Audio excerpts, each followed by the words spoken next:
Este es un podcast presentado por Bendito Nopal, producido por Expresión Inversa.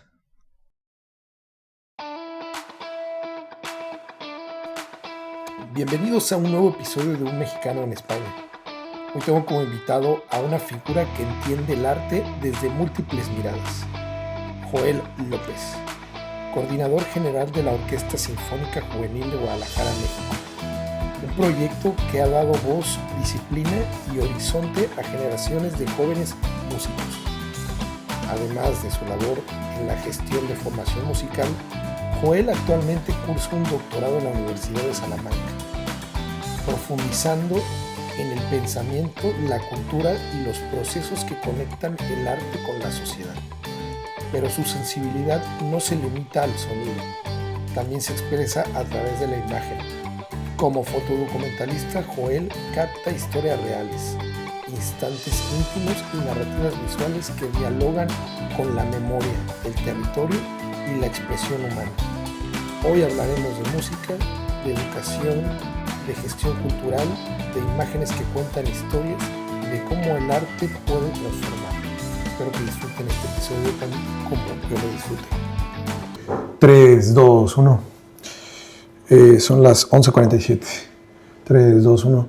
Hola, ¿qué tal, amigos? Bienvenidos a su podcast de Un Mexicano en España. Yo estoy muy feliz y muy contento de estar con un invitado muy especial que vamos a hablar de un tema que me llega mucho a mí, me encanta, y sobre todo que pues hoy el episodio de hoy se convierte de un mexicano en España a dos mexicanos en España. Bienvenido, Joel, aquí a Bendito Nopal. Hola, Yayo, ¿qué tal? Muchísimas gracias por invitarme aquí a Bendito Nopal.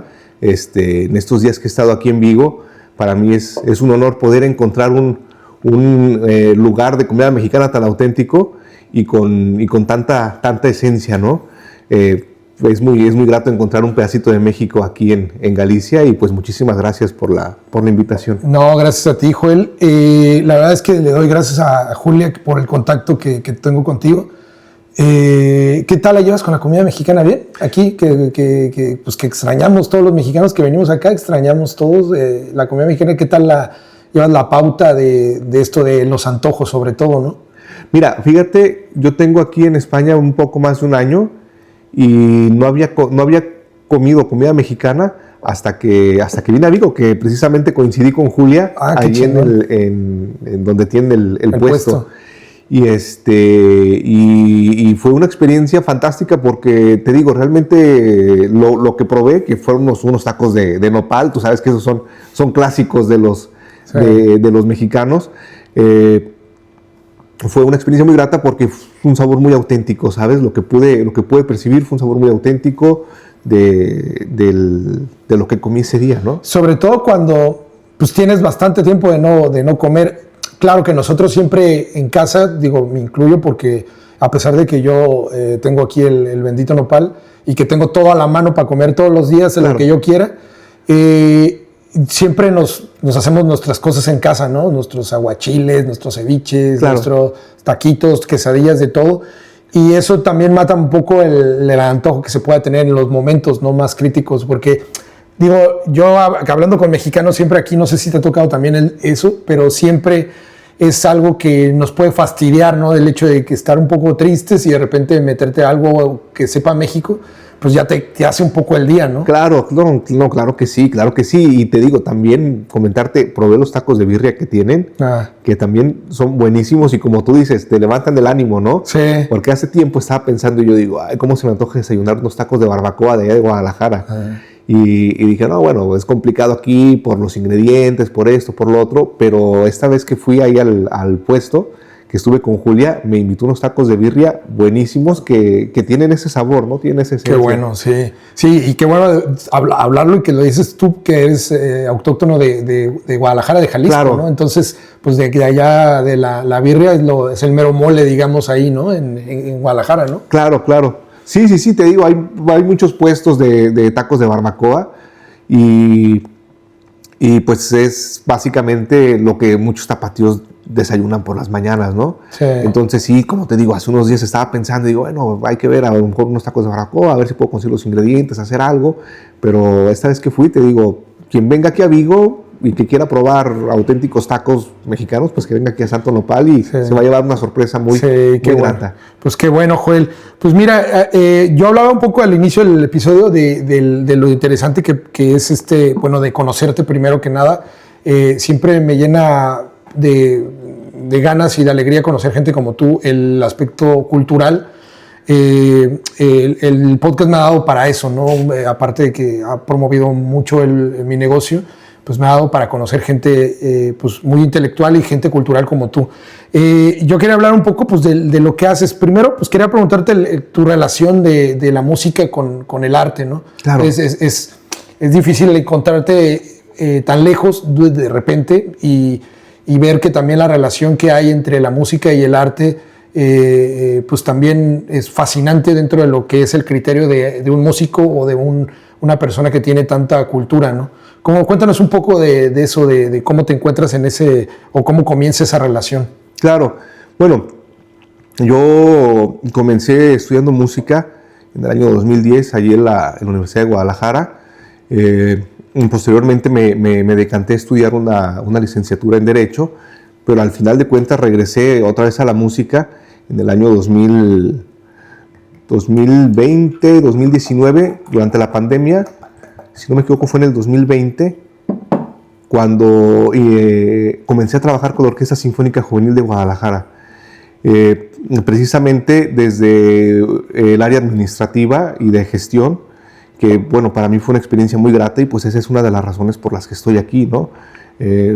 Poder entender o abordar el arte y la cultura desde otra perspectiva, desde la perspectiva de la gestión, sí, de la creación de espacios, de la promoción de ciertos lugares o de ciertas áreas que se necesitan hacer para que los artistas tengan ese espacio, ¿no? Y que también otras manifestaciones culturales tradicionales tengan ese espacio de difusión, que también eso es importante y que muchas veces no se toma mucho en cuenta, pero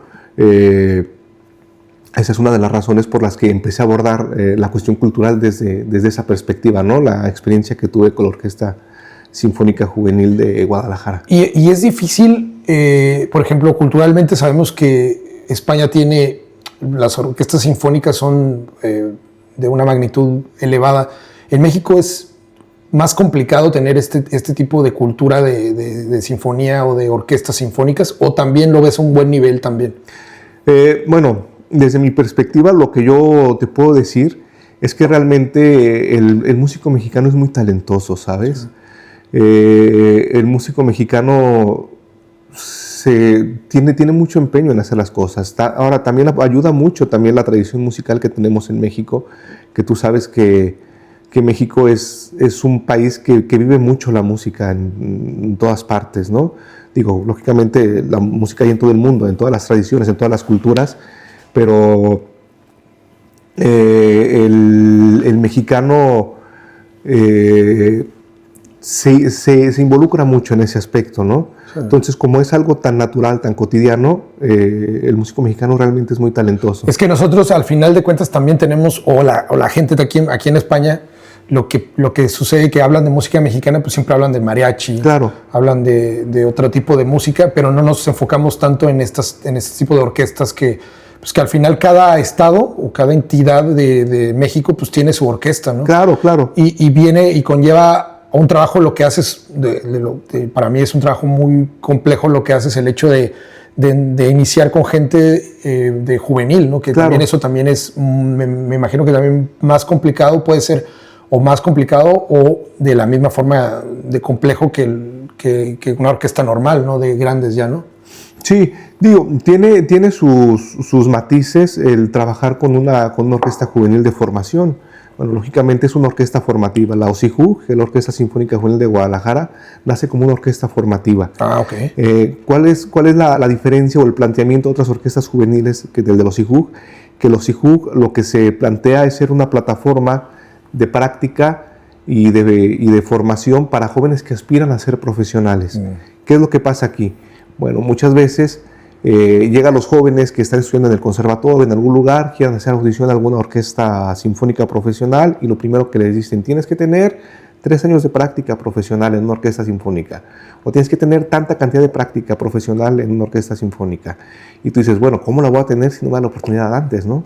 Entonces, la OSIJUC ayuda a tener esa práctica orquestal para esos jóvenes que quieren profesionalizarse y la OSIJUC a través de sus programas formativos ayuda a que también tengan un currículum en teatros importantes o relevantes en México. Sí. Que eso es parte del trabajo de la gestión que se hace, poder crear esos espacios para estos jóvenes que están iniciando su carrera, que todavía necesitan comenzar a construir su carrera profesional y puedan desarrollarse en estos espacios culturales y teatrales en Guadalajara. Ya va enfocado a la gente que realmente quiere, o sea, ya es más fácil, en ese sentido es más fácil involucrar al estudiante, ¿no? Más que nada, ¿no? Claro. Cuando el joven estudiante tiene el interés de construir una carrera profesional en torno a la música sinfónica, lógicamente, pues va a involucrarse en este tipo de programas formativos siempre y cuando tenga este interés, ¿no? Sí. De desarrollarse profesionalmente en este aspecto, porque la música, cuando una persona estudia música, pues tiene un abanico de posibilidades amplio. No solamente es tocar, también puede ser en cuestiones de pedagogía, en cuestiones de musicología, etnomusicología o música tradicional o música popular o jazz, ¿no? En nuestro caso particular, la OSIJUC se enfoca principalmente en la formación de jóvenes que quieren o que aspiran a ser músicos de orquesta. Yeah. Básicamente, aunque también la OSIJUC tiene otros programas más amplios de formación o de difusión cultural en otras áreas. Y de ahí se mueven, cuando terminan de estudiar ahí, se mueven a varias partes del país o salen también al extranjero. Sí. Es la onda, ¿no? De querer emigrar también, como, bueno. Claro.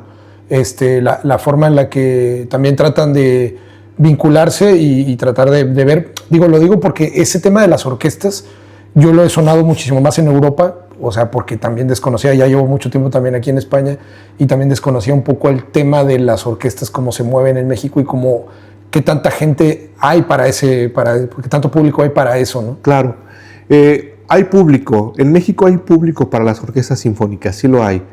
El problema es que hacer música sinfónica es muy costoso y muchas veces no es redituable. ¿Sabe? La mayor parte del tiempo hacer música sinfónica no es redituable. Y son mucha gente, ¿no? Y también es mucha gente la que hay detrás. Ese es el problema, que para que un proyecto en México de música sinfónica, y yo pienso que en cualquier parte del mundo, sea redituable, tiene que ser una orquesta que esté subvencionada ya sea por un patronato o por el gobierno, como es el caso de la Filarmónica de Jalisco o las orquestas sinfónicas de los diferentes estados, ¿no? que hay en México, que al final de cuentas es a lo que aspiran los jóvenes cuando salen del conservatorio y que quieren dedicarse a la música sinfónica, a audicionar alguna de esas orquestas estatales y poder vivir de tocar en estas orquestas estatales. Sí. Entonces, ese realmente es el primer canal laboral que tienen cuando salen y se quieren dedicar a la música sinfónica. Claro.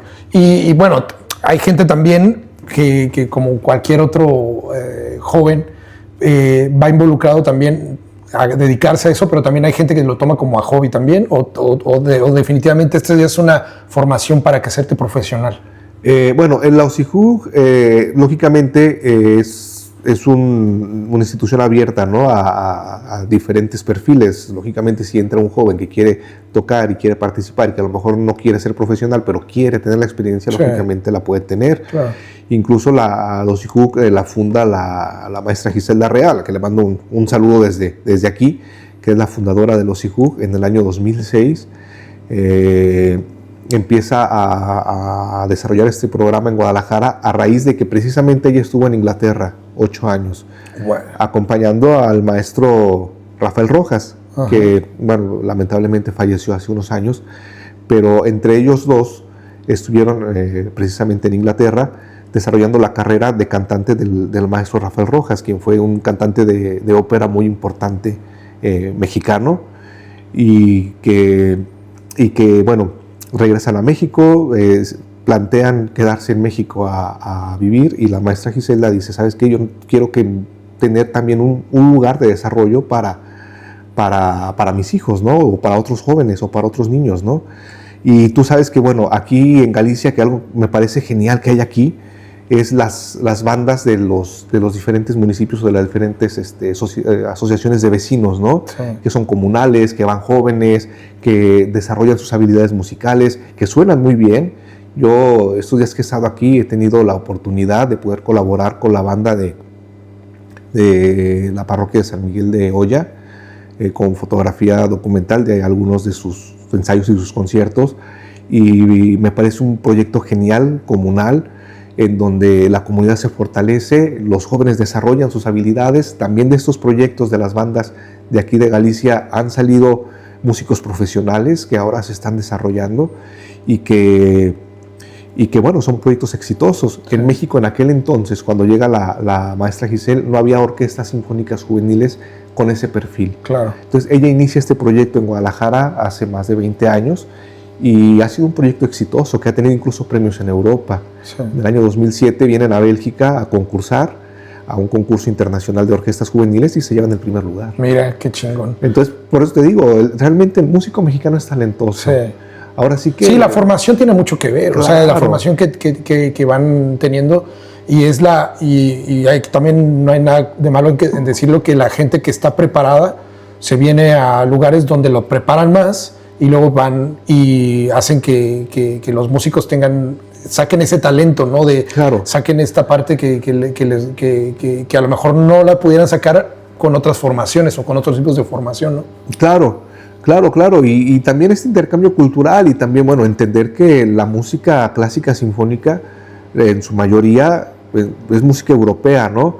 Y que esos intercambios culturales que hay de músicos mexicanos que vienen a Europa a estudiar, a prepararse, a formarse en música sinfónica, enriquece mucho este intercambio cultural, ¿no? Ajá. Cuando regresan a México empiezan a involucrarse en la enseñanza o en cuestiones también de interpretación de música orquestal. Pues, lógicamente todo esto enriquece, todos estos intercambios culturales enriquecen la vida cultural de México y de los países europeos que acogen a estos músicos mexicanos. Definitivamente, esa es la fortuna que tiene nuestro país, ¿no? Podemos tener este intercambio cultural, ya sea en este ámbito, y tenemos que ofrecer también. Claro. O sea, no solamente nos ofrecen, sino nosotros también ofrecemos un intercambio muy bueno, ¿no? También la gente de los países de Europa se interesan, y bueno, de toda parte del mundo se interesan por nuestra cultura también, ¿no? Claro, hay un interés mutuo, ¿no? Sí. Que es algo que es muy grato, es muy interesante, pues saber que uno es mexicano y que es bien visto, ¿no? Y que es bien acogido en otras partes del mundo, ¿no? A nivel cultural, a nivel social, el mexicano por lo general siempre es bien visto aquí en Europa y en otras partes, y pues creo que esa es nuestra bandera más importante que tenemos, ¿no? Sí, definitivamente. Ya nos explicaste un poco de lo que es el talento, ¿no? Claro. Pero trabajar con jóvenes que vienen también con otros idealismos o con otras formas de ver las cosas, ¿es difícil también eso? O sea, tener alguna historia con esta gente que te involucre un poco más a tener, digo, porque es como, yo lo baso mucho en el talento de la gastronomía o en el fútbol, claro, ¿no? Que es lo que tenemos mucha potencia, y yo lo paso mucho por Bendito Nopal en la gastronomía, ¿no? Pues, sabes que tienes talento y que quieres exponer algo más, ¿no? Claro. En la juventud, dentro de una sinfonía o dentro de una orquesta, sí puedes destacar a alguien más que otros. ¿Lo ves factible eso dentro de una organización, dentro de la organización?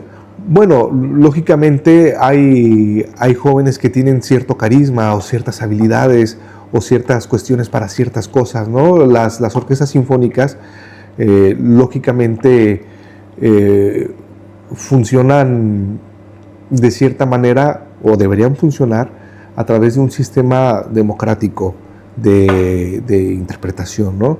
Y de talento, ¿no? Y de talento y demás, o sea, y sobre todo en las cuestiones formativas. ¿Qué pasa? Que muchas veces, por ejemplo, hay un joven que tiene cierta habilidad, ¿no? para dirigir, o cierto liderazgo, ¿no? En las orquestas formativas muchas veces a esos jóvenes también se les da la oportunidad de dirigir algunos conciertos, ¿no? Okay. O de llevar algunos ensayos o de tener algunas prácticas de dirección. Hay otros que a lo mejor tienen más habilidad para ser principales de sección, que también se les da parte de esa oportunidad de que desarrollen. Y a otros que quieren hacerlo también se les tiene que dar la oportunidad de que desarrollen esas habilidades. Que a lo mejor dices, ¿sabes qué? Me llama la atención la dirección, me gustaría tomar algún curso, practicar, y también tienen que tener la oportunidad de que puedan experimentar las diferentes áreas que hay en una institución cultural de ese tipo. Entonces, por eso es importante estas orquestas formativas, para que los jóvenes puedan experimentar todo lo que se hace en una orquesta sinfónica y puedan decidir y darse cuenta realmente en qué parte ellos pueden aportar. Y suena fácil, al final suena fácil de ver una orquesta, verla. También te digo que yo lo enfoco mucho también en mi hábito o en mi vida diaria. Es fácil sentarte en un restaurante y pedir unos tacos y que te los traigan, ¿no?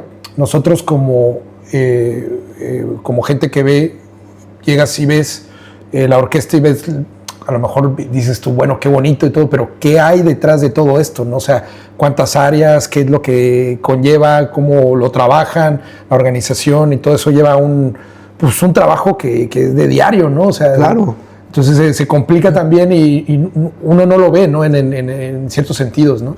Claro, lógicamente es el trabajo del escenario que hacen los jóvenes y los artistas en el escenario, que es la razón de ser del proyecto, pero también hay mucho trabajo administrativo que respalda eso, y eso muchas veces no se ve. Claro. Muchas veces no hay conciencia de ese trabajo administrativo que hay detrás. Hay un bibliotecario que organiza las partituras, hay un gestor que hace las relaciones con los teatros o con los eventos, hay un administrador que lleva cuestiones de contabilidad, hay un productor que organiza los conceptos que se van a hacer, claro. Hay un programador, sí. O sea, hay diferentes áreas dentro de una orquesta sinfónica de cualquier índole. Incluso, como lo dices, ha habido jóvenes en la OSIJUG que han dicho, ¿sabes qué? Es que a mí me llama la cuestión administrativa. Me gustaría entender cómo funciona la cuestión de la gestión, sí. ¿No? Y que también se involucran en esas áreas, de que dicen, ¿sabes qué? Me gustaría saber qué hace un bibliotecario, ¿no? Cómo organiza las partituras un bibliotecario, o cómo se hacen las gestiones, o cómo se presentan los proyectos ante ciertas entidades públicas o privadas para poder presentar un proyecto o un concierto. Que eso también es importante. Incluso dentro de los proyectos de los OSIJUG, uno que hicimos hace poco, que también es un proyecto muy bonito, fue precisamente Los Altos de Jalisco, de un mariachi tradicional que se hizo y se llevó a cabo durante 2 años, que se desarrolló en un área que, pues lógicamente, tú sabes que, bueno, lamentablemente en México ahorita estamos pasando por una situación compleja en cuestión de seguridad y de cuestiones así, y muchas veces los jóvenes no tienen la posibilidad de desarrollar ciertas habilidades culturales porque muchas veces no hay el interés que se fomenten o que se lleven a cabo, pero son necesarias. Claro. Y este proyecto que se hizo en Los Altos, como te lo digo, se desarrolló durante 2 años y se hizo un mariachi tradicional de 8 elementos que se presentó en el Teatro de Gollado en Guadalajara, acompañado por la orquesta, por los OSIJUG, y por el Ballet Folclórico de Atotonilco. Y bueno, este proyecto ha dado unos resultados muy, muy gratos a nivel social, que a la fecha, aunque el proyecto ya se terminó, porque fue esa pequeña duración de 2 años, muchos jóvenes se quedaron enganchados.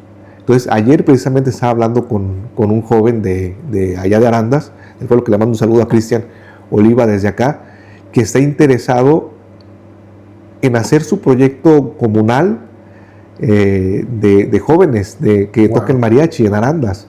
Y a mí me parece genial que tengan esa iniciativa de decir, ¿sabes qué? Me gustó la experiencia, quiero replicarla, quiero que más jóvenes tengan esa experiencia que yo tuve y desarrollarlo. Sí, la inspiración, ¿no? Claro. Que se dio, ¿no? En el momento de que pudiste, o sea, que pudieron, ¿no? O sea, se pudo dar a base de toda la organización y todo el proyecto, y que ahora varios de los que estuvieron en ese momento ya aquí piensen en hacer un proyecto, no solamente monetario, sino que también culturalmente, que eso también va agarrado de la mano, ¿no? Cuando tienes un proyecto bueno y que vale la pena, pues ya va también económicamente amarrado en ese sentido.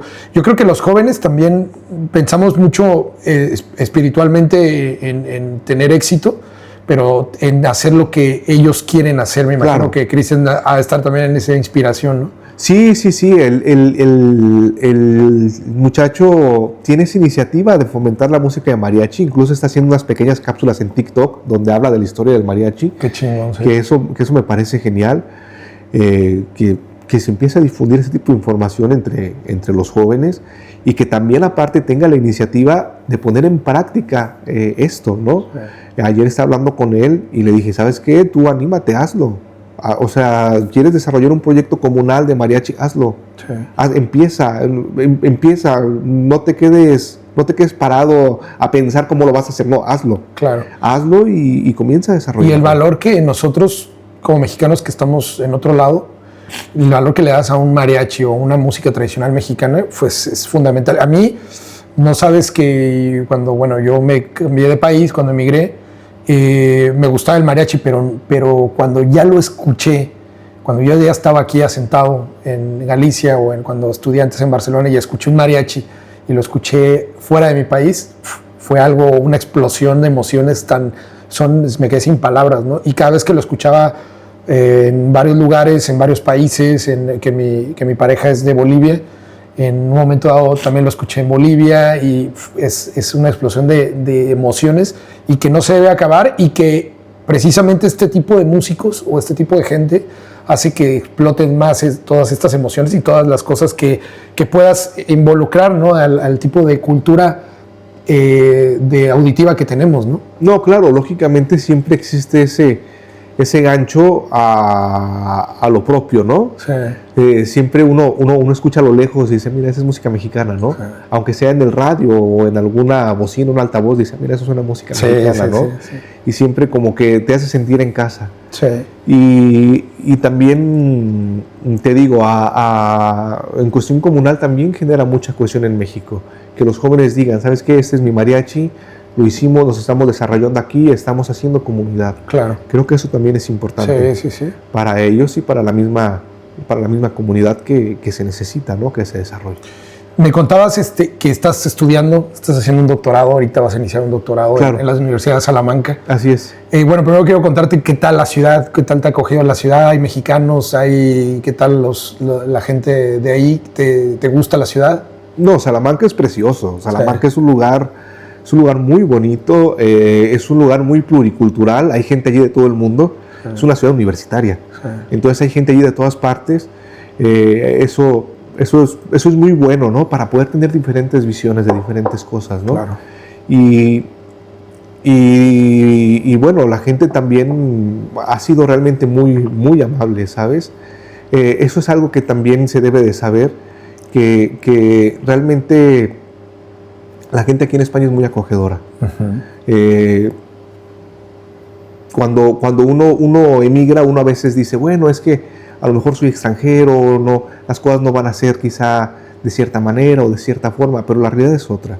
La realidad es que la gente es acogedora y eso es fantástico, ¿no? Sí. También la adaptación depende también de cada uno, ¿no? Y a veces también yo, cuando acaba de llegar también aquí a Galicia, también me hice las mismas preguntas, dije, pues, ¿qué va a pasar, no? Claro. O sea, ¿qué es lo que sucede cuando emigras, cuando estás lejos de tu gente y lejos de tu país, sobre todo? Pero empiezas a ver esos temas de que la gente está a todo dar, que estás como en casa, y ahorita me siento un vigués más, ¿no? O sea, claro. La verdad es que yo espero que te pase también a ti o que te estés en ese trance también de sentirte también y sin dejar atrás nuestras raíces, ¿no? Claro. Eso es fundamental también, ¿no?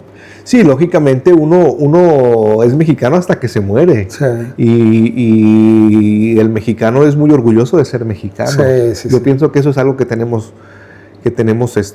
todos los mexicanos, ¿no? Que tenemos ese sentido de pertenencia muy marcado a nuestro país, pero uno sí le guarda mucho cariño a las ciudades donde uno es bien acogido, claro. ¿no? Sí. Y también es algo genial, ¿no? También tener ese entendimiento pluricultural, de poder entender cómo cómo es la vida en diferentes lugares, ¿no? Sí. Sí, definitivamente estoy de acuerdo contigo. ¿Y tu doctorado en qué lo estás haciendo? Pues, mi doctorado es precisamente en didáctica de la música. Estoy desarrollando una tesis sobre cómo un sistema de enseñanza de música tradicional, como lo es el mariachi, puede influir en el desarrollo de habilidades psicomotrices dentro de la enseñanza formal de la música, en el contexto mexicano, obviamente. Lógicamente hay diferentes músicas tradicionales en todo el mundo. México no es el único país con música tradicional, eso lógicamente todo el mundo lo sabe, ¿no? Pero en este caso en particular lo estoy haciendo precisamente en el tema del mariachi. ¿Por qué? Porque cuando uno trabaja con tantos jóvenes como en orquesta sinfónica, uno se va dando cuenta que ciertos jóvenes que empezaron a desarrollar su aprendizaje musical a través del mariachi o de la música tradicional, desarrollan habilidades psicomotrices a veces más rápido que los que lo iniciaron de manera formal, ¿no? Claro. Entonces el trabajo de investigación que estoy desarrollando es sobre ese tema, va sobre ese tenor, ¿no? Saber cómo funciona eso y cómo se puede aplicar o cómo se podría replicar también. Qué buenísimo. A mí me encanta el mariachi. Claro. Ya te lo estaba diciendo fuera del episodio, del podcast. Y sí, yo creo que ahora que entiendes más la postura de lo que puede ser la música mexicana, y qué bueno que te estés enfocando sobre todo pues, a las tradiciones totales de lo que es un folclore mexicano realmente de lo que es la música y el arte, ¿no? Porque va ligado el arte con esto. A mí uno de los clientes, una vez que estuve hablando yo con él, me decía, es que lleva desde la música hasta la vestimenta de un mariachi, lleva esta formación de arte, ¿no? De cultura, desde tradiciones, desde que escuchas pues todo, ¿no? O sea, los violines, pues todo, ¿no? ¿Qué opinas de eso tú? Bueno, lógicamente todas las cuestiones tradicionales tienen mucha historia, ¿no? En todas partes. En el caso del mariachi es muy interesante porque se podría hablar en palabras simples que actualmente existen dos vertientes del mariachi, que es el mariachi tradicional y el mariachi moderno. Explicándolo de esta manera, ¿no? Sí. El mariachi tradicional es la raíz profunda del mariachi, que es el mariachi que se desarrolla en las comunidades rurales del occidente de México, en la zona nuclear precisamente de Michoacán, Jalisco, Nayarit, Colima, toda esa zona se desarrolla el mariachi tradicional y ya posteriormente, ya en el siglo XX, a mediados del siglo XX, se empieza a desarrollar la tradición moderna del mariachi, que es lo que conocemos ahora. Se empieza a crear la imagen sonora de México hacia el extranjero, ¿no? Que se les viste de charro, porque antes los mariachis no vestían de charro, el mariachi tradicional no viste de charro. ¿Cómo se vestían antes los mariachis? O sea, ¿eran como más vestimenta del lugar de donde estaban? Sí, o sea, el mariachi anteriormente era la vestimenta del día a día. Ajá. O sea, era la música del pueblo, sí. Como actualmente sigue siendo la música del pueblo, pero sí. No existía esa intención de hacer un mariachi escenificado, sino era la música que se tocaba en ciertas festividades religiosas o en ciertas festividades cívicas o en ciertas fiestas, ¿no? de alguna índole, ¿no? Ya posteriormente es que se empieza a desarrollar la cuestión del mariachi escenificado y ya como un espectáculo, ¿no? Que todo esto empieza a llevarse a cabo sobre todo durante la época del cine de oro mexicano, que es donde se empieza a crear esa imagen de México hacia el extranjero. Y el mariachi es una de esas cosas que se hizo más elegante, ¿no? O sea, se hizo más como más puesto a que los extranjeros lo vieran de otra forma, con su vestimenta de charro, ¿no? ¿A ti te gusta más? ¿Cómo te gusta más? O sea, ¿lo tradicional, lo anterior o lo moderno ahora? A mí me gustan los dos. Sí. A mí me gustan los dos porque el mariachi moderno, lógicamente, es una tradición mexicana, igual de válida que el mariachi tradicional. Y los dos tienen sus cosas, ¿no? Sí. Que son muy interesantes. O sea, yo invito a la gente que nos está escuchando, que muchas veces no conocen el mariachi tradicional, que sea la oportunidad de escucharlo, de buscar videos en YouTube, que hay muchísima información en YouTube que se puede escuchar, y que se dé la oportunidad de conocer esa parte del mariachi también. Sí. Y los dos son muy interesantes, los dos tienen su esencia particular, ¿no? Sí, y qué curioso, porque nosotros, bueno, ahora que yo estoy hablando contigo y que me contaste del otro día que estábamos hablando, que me contaste esto, yo tenía como el pensamiento de que, bueno, pues sí, la vestimenta de charro, pues formaba algo más moderno, más elegante, más vistoso para la gente que no es de México y bueno, para nosotros también, obviamente, claro, para verlo de otra forma. Pero nunca lo vi como que el mariachi tradicional fuera enfocado como en vestimentas de los lugares autóctonos de cada entidad, ¿no? Y se me hace curioso eso, porque ahora los invitamos a todos a que vean un poco cómo es esto y le vamos a dar seguimiento a tu trabajo también, claro, para que en un momento dado nos expongas un poco de lo que hiciste cuando termines el doctorado y yo seguramente te haré una visita a Salamanca para hablar un poco también de esto. Pero se me hace muy curioso en ese sentido de tener a lo mejor algo que no sepamos ni siquiera nosotros los mexicanos, de tener algo tradicional y algo que ya es más moderno, ¿no? Y qué bueno que lo mencionas, ¿no? Sí, claro, es muy interesante porque te digo, la vestimenta del mariachi tradicional era la vestimenta que llevaban día a día. Sí. O sea, los mariachis tradicionales de Michoacán vestían como se vestía el día a día en Michoacán, sí, los de los Altos de Jalisco como se vestía el día a día en los Altos de Jalisco, los del sur de Jalisco como se vestía el día a día el del sur de Jalisco, incluso el mariachi Wixárika también tiene sus particularidades. Incluso el mismo Jalisco tiene sus diferencias, ¿no? O claro, sea, diferencias de vestimenta y todo, ¿no? O sea, también del mariachi tradicional, ¿no? Sí, claro, te digo, o sea, sí, hablando de la vestimenta del mariachi tradicional, así es, que sí, es, te digo, lo que se llevaba el día a día, porque las cuestiones climatológicas son diferentes en diferentes regiones, las cuestiones culturales o tradicionales son diferentes en diferentes regiones de Jalisco, que pues básicamente es como se fue desarrollando la tradición, ¿no? Me recuerda mucho a su distancia, pero me recuerda mucho a lo que es el mezcal, ¿no? O sea, el mezcal que era es muy tradicional de México, que fue el primer o de los primeros destilados de agave que tuvimos, y que también no era, y se modernizó muchísimo, digo, guardando sus distancias, no quiero compararlo, pero me recuerda a esta parte, ¿no? del mezcal, cómo se hizo más moderno, se modernizó el mezcal y se vende mucho más caro de lo que se vendía hace 20 años o 30 años. Y me recuerda mucho estas partes, ¿no? Estas diferencias, ¿no? De volver, por ejemplo, nosotros o yo que tengo la oportunidad de ser de un lugar donde se elabora mucho mezcal y donde yo probé el mezcal en su pasado, y a que lo pruebas ahora, pues sientes a lo mejor, no puedo recordar las diferencias, pero recordar un poco de lo que era algo muy tradicional mexicano, que nadie lo conocía y que era más tradicional para fiestas, para celebraciones de gente autóctona y de gente que estaba, y que ahora lo modernizaron desde la botella, y que claro, ahora la botella es la que te vende más o que lo que te hace más, ¿no? Claro, así es. Y incluso esa misma modernización que ha tenido el mezcal, desde mi punto de vista particular, lógicamente puede haber diferentes puntos de vista y diferentes ideas, pero también esa nueva imagen que ha tenido el mezcal ha ayudado también a fortalecer la imagen de la cultura mexicana en otros países. Sí. Que sí tiene un lado que se podría considerar negativo en las cuestiones de los productores tradicionales, que tendrían que tener más apoyo para poder seguir fomentando su producto. Pero también la parte positiva es que también la cultura mexicana se está dando a conocer más y que el nombre de México está resonando cada vez más, ¿no? Alrededor del sí. mundo. Y a ti, aparte esa es una pregunta que te quería hacer, aparte del mariachi, de la música regional mexicana, ¿qué otro género te gusta de la música regional? Digo, porque la música regional mexicana tiene varios puntos, ¿no? ¿Cuál es otro género que te guste por ahí, que veas interesante o que veas potencial?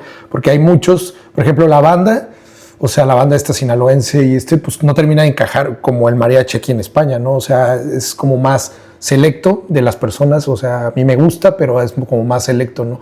Y así ahorita los corridos tumbados o este tipo de los norteños, ¿qué otro tipo de música te gusta? Bueno, yo procuro escuchar toda la música mexicana que tengo oportunidad de escuchar, la escucho. En el caso del mariachi es un caso muy particular porque el mariachi tuvo un respaldo financiero y fílmico muy importante durante la época de oro del cine mexicano. O sea, es por eso que el mariachi se ha consolidado como el género mexicano por excelencia, ¿no? No todo México es mariachi.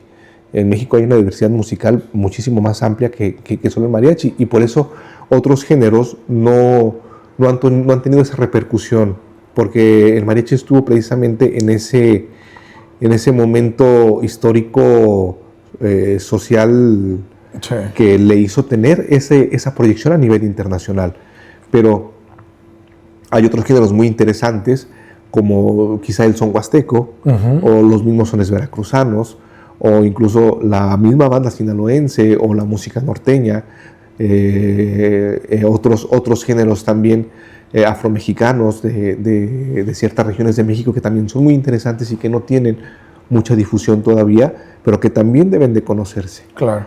Hablando de música tradicional. Yo aquí a veces pongo pirecuas michoacanas. Claro. Y la pirecua, pues a mí totalmente, yo escucho una pirecua y me traslada totalmente a mi entidad, ¿no? a mi lugar de origen.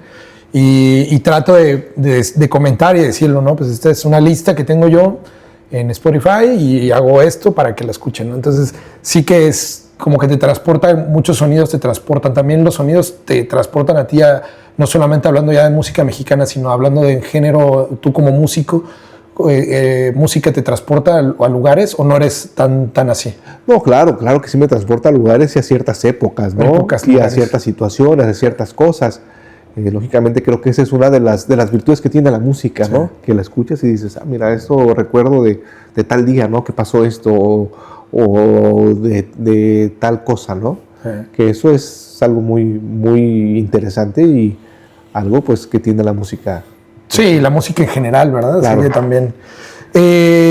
Joel, también vi que también dentro de indagar sobre ti también, vi que haces fotodocumental. Así que es. Yo voy muy relacionado con eso también, me encanta, vi tu trabajo, bueno, pues me encanta lo que haces, eres totalmente documentar cosas que a nivel fotográfico, cosas que te parecen interesantes y que le puedan parecer interesantes a la gente. Yo creo que es complejo. Cuéntanos un poco de eso, de lo que haces. Claro, es muy interesante este aspecto, porque, bueno, la fotografía documental, como su nombre lo dice, lo que intenta es captar en cierto lugar y espacio y en cierta situación social, política, cultural, ciertos aspectos de la vida y el desarrollo que han tenido, ¿no? Entonces, en ese aspecto, he tenido la oportunidad precisamente en Salamanca de poder estar colaborando en ciertos proyectos fotográficos en algunos municipios de la provincia de Salamanca, para poder documentar sus tradiciones, su forma de vida, sus edificios, sus lugares patrimoniales, y bueno, y también en otros aspectos. También he podido, en el tiempo que estuve durante el máster, poder colaborar con el máster en Evaluación y Gestión del Patrimonio Cultural de la Universidad de Salamanca, para poder crear un acervo fotográfico de todas las actividades que se hicieron en torno a las visitas que se hicieron en cuestiones patrimoniales, ¿no? o en lugares en donde se llevan a cabo las actividades. Mi carrera fotográfica yo la inicié precisamente en cuestiones de fotografía escénica con la Orquesta Sinfónica Juvenil de Guadalajara, que después empecé a fotografiar en otros escenarios de Guadalajara y a otras compañías culturales, compañías de danza como Les Muches, o otros artistas, o otras orquestas como la Orquesta Sinfónica Juvenil de Zapopan, o otras instituciones culturales de este tipo. Y ya posteriormente, cuando ya yo llegué aquí a España, empecé a hacer fotografía documental con fines de preservación patrimonial, tanto del patrimonio inmaterial como tener el documento del patrimonio material. El proceso, ¿tú tienes algún proceso creativo en ese sentido de meter un guión, de decir, mira, pues lo que me quiero enfocar ahora?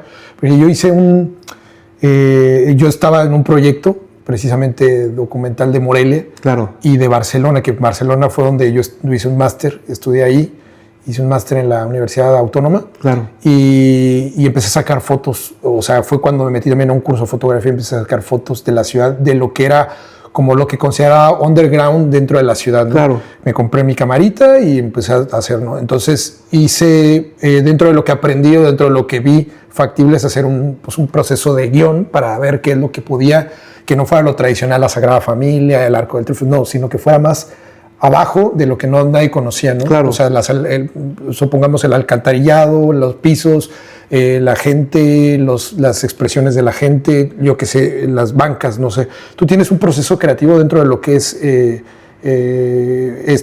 esta parte de documentar en fotografía. Sí, lógicamente lo que yo hago primero es, ya que sé qué tipo de tradición voy a fotografiar, hablando de cuestiones inmateriales, de ciertas danzas, cierto tipo de música o cierto tipo de agrupaciones, investigo sobre lo que voy a fotografiar, cuál es el origen, cuál es el significado que tiene para la comunidad, en qué tipo de festividades se toca, el por qué se sigue desarrollando, desde cuándo se está desarrollando, si existen algunos otros antecedentes de fotográficos de esta misma tradición, y a partir de allí, que ya conozco la tradición, voy haciéndome una idea de cómo voy a hacer el guión fotográfico, ¿no? O el hilo conductor de las fotografías que se van a llevar a cabo. Y a raíz de ahí, pues ya se empieza a desarrollar el trabajo fotográfico de cierta tradición, sobre todo inmaterial, ¿no? Claro. Que es lo que a mí en lo personal más me llama la atención. Sí. Las cuestiones de las tradiciones inmateriales, del patrimonio inmaterial. Claro. Sí, no, definitivamente sí. Yo siempre, como soy muy fan de la fotografía, yo siempre complemento los documentales de video ya después con la fotografía, o se investiga más dentro de lo que es, por ejemplo, ves una fotografía de algún sitio histórico donde mencionas, y pues de esto, de la fotografía, uno es muy visual en ese sentido, y como documentas esta parte de la fotografía, tienes que también a lo mejor tener una explicación a comparación de algo de video. ¿Tú cómo ves esa iniciativa de poner o de escribir a lo que tú crees y a lo que ve la visión de la gente, que puede ser muy diferente? ¿Te gusta indagar dentro de todo eso? O sea, de ver que la visión que tiene tu público, que ve tu fotografía, ajá, a diferencia de lo que tú puedas exponer. Bueno, yo pienso que las artes gráficas y las artes en general siempre pasan por el filtro del espectador. Ajá. Y el espectador siempre le va a dar el significado a la imagen que ve o a lo que escucha en torno a su entramado cultural, social, histórico y demás. Creo que la apropiación del espectador de la obra es importante, y lógicamente él es el que le da el significado final, y ese es el fin. Yo puedo hacer la fotografía con una idea y el espectador puede tener otra, pero todo este diálogo enriquece, sí, y da una visión más amplia, ¿no?, de lo que se está haciendo o desarrollando. Claro. Y la visión totalmente... ¿hay algo que te moleste de la visión que el espectador te podría dar? O sea, el contexto que te pueda dar, ¿o has tenido alguna experiencia de que no te haya gustado respecto a tu trabajo? Bueno, en torno al contexto que el espectador pueda tener, realmente yo nunca he tenido un problema, porque siempre lo que he hecho, lo he hecho con la idea esa, ¿no?, de que el espectador se adueñe. Incluso para mí es muy interesante, porque muchas veces son ideas contrarias a lo que yo pienso, pero enriquecen, y digo, bueno, yo no lo había visto de esta manera, sí, o yo no conocía este aspecto de esta manera, ¿no? Y eso puede enriquecer. Lógicamente hay muchas opiniones de que dicen, bueno, es que a mí sí me gusta esa forma de trabajo, a mí no me gusta esta forma de trabajo, pero bueno, en gustos, pues para gustos los colores, ¿no? Claro. Pero en el aspecto interpretativo de la obra, creo que siempre es enriquecedor ese debate, porque yo considero que cuando uno externa una idea, ya sea de forma verbal o de forma gráfica o de la forma que sea, siempre va a estar expuesta al debate, y uno siempre tiene que estar abierto a escuchar las diferentes voces que hay, sí, en torno a eso. Es que hoy en día vivimos en una sociedad también que le molesta, a mucha gente le molesta muchas cosas, claro, y hay gente que también no le da miedo exponer lo que tampoco, por ejemplo, es eso. O sea, ¿por qué tener miedo en exponer algo que sea sensible para la gente, ¿no? O sea, desde el hecho de tomarle una foto a un niño, por ejemplo, que te causa alguna admiración dentro de lo que es el arte, claro, de la fotografía, o alguna persona que tenga un género diferente o yo qué sé, ¿no? Entonces, ese también es otro tipo de fotografía de la que tú haces, obviamente, pero que también conlleva a la expectación de la gente también de lo que puedas hacer, ¿no? O de lo que se pueda hacer. Incluso, bueno, el que yo podría considerar que fue mi primer proyecto de fotografía documental surgió a raíz de una conversación que tuve con un amigo en mi pueblo. Yo en el pueblo tengo un amigo que lamentablemente ahora está en una situación de indigencia, ¿no? Uh-huh. Entonces duró mucho tiempo que yo no lo veía y yo pensaba que algo le había pasado, porque bueno, lamentablemente en México pasan cosas de este tipo, ¿no? Pero un día tuve la posibilidad de encontrarlo en la calle, me senté a hablar con él y estuvimos platicando, yo traía la cámara. Y a mí en ese entonces me molestó mucho que no hubiese un refugio para esas personas, ¿sabes? Y que la sociedad los evitara y que la sociedad no los viera. En ese momento dije, bueno, si la gente no los quiere ver en la calle, si las autoridades no se quieren interesar por ellos en la calle, pues los van a tener que ver en su teléfono. Entonces me dediqué a poder sentarme con algunas personas que vivían en esa situación, conversar con ellos, saber un poco de su historia, les pedí autorización para tomarles algunas fotografías, por lo general siempre era positivo. Uh-huh. Y las empecé a subir a mi perfil de Facebook, que en ese entonces pues tenía mucha gente del municipio viendo esas fotografías. Mucha gente no estuvo de acuerdo, mucha gente me dijo que no eran fotografías bonitas. Claro. Pero no era la idea de que fueran bonitas. Exacto. La idea era de que las vieran y de que se dieran cuenta de que esas personas están allí, sí, y que no las están viendo y que no ha habido un interés para que esas personas no sufran esas consecuencias, porque una de las cosas que me contó este chico que a mí me lastimó mucho es que estaban durmiendo en una fábrica abandonada y que por las noches iban a golpearlos. Uh-huh. Y que les echaban encima las camionetas y que la pasaban muy mal. Claro. Entonces, esa fue una de mis experiencias. De mis experiencias y de mis molestias de decir, oye, ¿por qué las autoridades realmente no se están interesando por qué esas personas tengan un lugar digno para vivir? Sí. ¿Por qué no se están interesando en que tengan un plato de comida en la mesa y que no tengan que pasar por eso? Sí. ¿Verdad?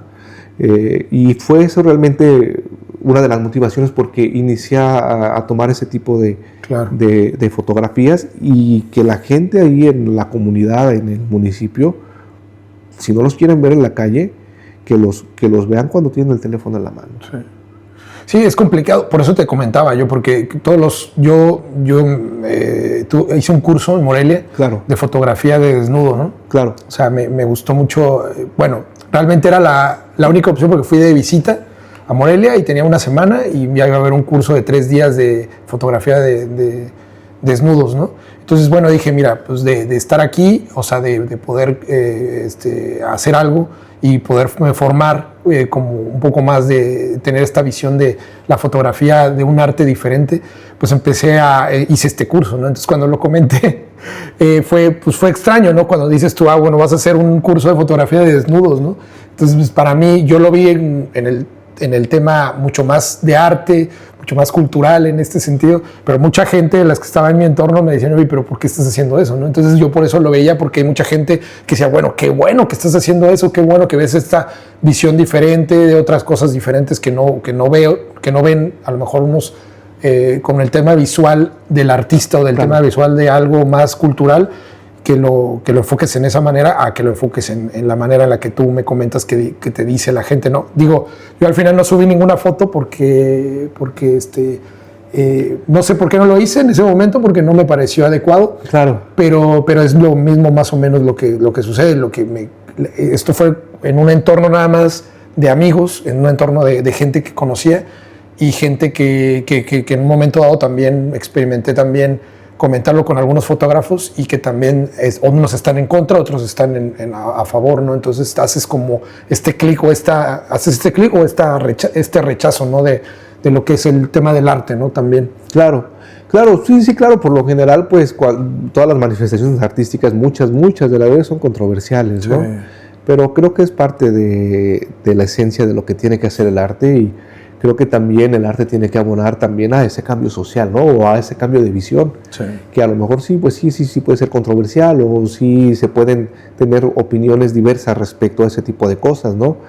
Pero al final de cuentas, si ayuda a cambiar, ¿no?, esa perspectiva o esa visión, en lo que uno considera que como deben ser las cosas, porque también eso puede prestar mucho debate, porque yo puedo decir, bueno, a lo mejor mi visión es la buena, ¿no?, pero a lo mejor estoy equivocado. Sí. Pero yo pienso que uno siempre busca pelear o luchar por lo que uno considera que está bien. Sí. Y eso siempre ha sido y siempre será así, ¿no? Sí, y eso muchas veces lo que tú comentas también, ¿no? O sea, que la gente te dé otra perspectiva de lo que haces también. Claro. O sea, tú tienes tu forma de trabajar, pero de repente te das cuenta de que, bueno, pues yo no lo veía de esa forma, ¿no? Claro. La fotografía o cómo lo documentas, ¿no? Claro. El argumento que tengas para documentar, ¿no? También. Claro, no, claro que sí. O sea, esa forma de verlo y de documentarlo, lógicamente se enriquece con todas las opiniones, sí, porque entre más opiniones tenga uno, entre más uno escucha a las personas. Por ejemplo, hace tiempo estuve tomando fotografías de las procesiones de Semana Santa en Salamanca, y hay una fotografía que está en Instagram de unos nazarenos que solamente les tomé el encuadre, ¿no?, del torso. Y Ushia es la compañera con la que me estoy quedando aquí en Galicia, me dice, fíjate, qué curioso, porque el espacio que hay entre los nazarenos parece un capote. Ajá. Y yo cuando tomé la fotografía, yo no me di cuenta de esa cuestión gráfica, ¿no? Ahora cada que lo veo me acuerdo y es muy evidente, ¿sabes?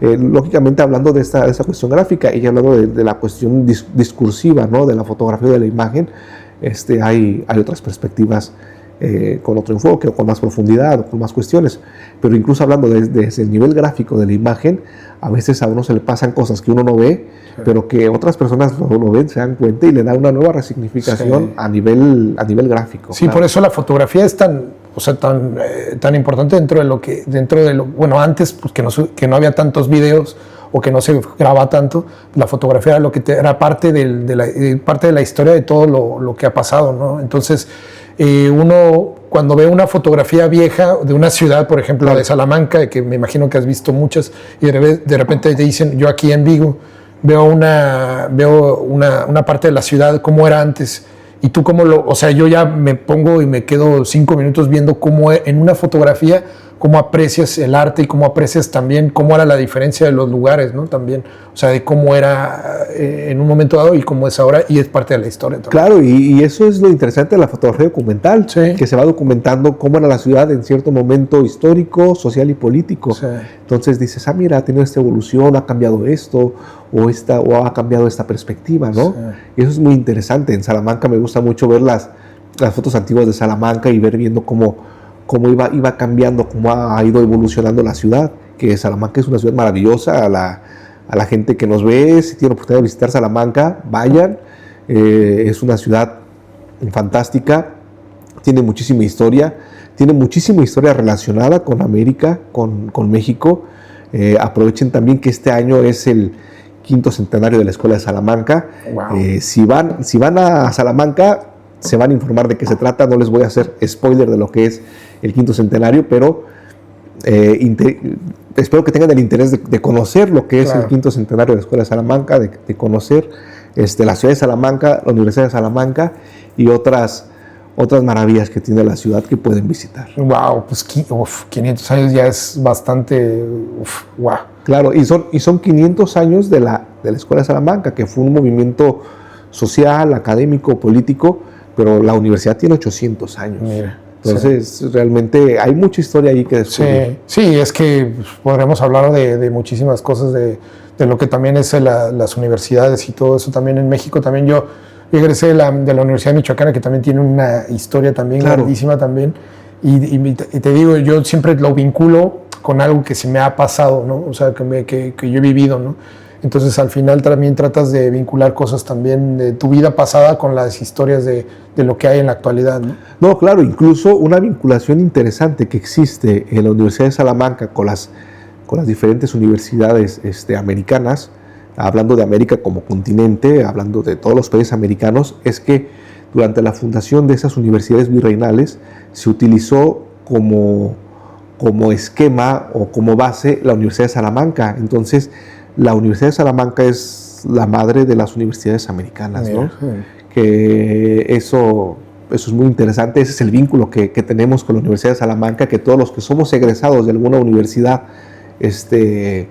americana, hablando de América del continente, pues tenemos esa vinculación histórica con la Universidad de Salamanca, que eso es muy interesante, y si lo pueden visitar y ir a la universidad, ver el edificio de las escuelas mayores, las escuelas menores, el cielo de Salamanca, las diferentes facultades, la facultad de filología es muy bonita, geografía e historia y otras facultades, pues se van a llevar una sorpresa muy grata. Sí, o sea, es una ciudad muy cultural. La ciudad en sí está, yo he tenido la oportunidad, tiene mucho que fui, claro, pero he tenido la oportunidad de visitarla y la verdad es que tiene su encanto súper bonito. O sea, incluso me recuerda a varios pasajes también de varias cosas, obviamente por todas las ciudades que tenemos nosotros coloniales también. Me recuerda a varios pasajes también de mi ciudad, varias partes de Morelia, lo colonial que es, o sea, los edificios, varias partes, ¿no? Entonces también fascinante, ¿no? Ahí en Salamanca. Y bueno, pues para cerrar, Joel, ya este episodio claro, que la verdad es que ya nos estamos yendo un poquito más allá, quería, bueno, preguntarte, pues eso, ¿qué viene para ti aparte de tu doctorado? ¿Qué proyectos tienes y para que la gente te pueda empezar a seguir ahí en tus redes y todo esto?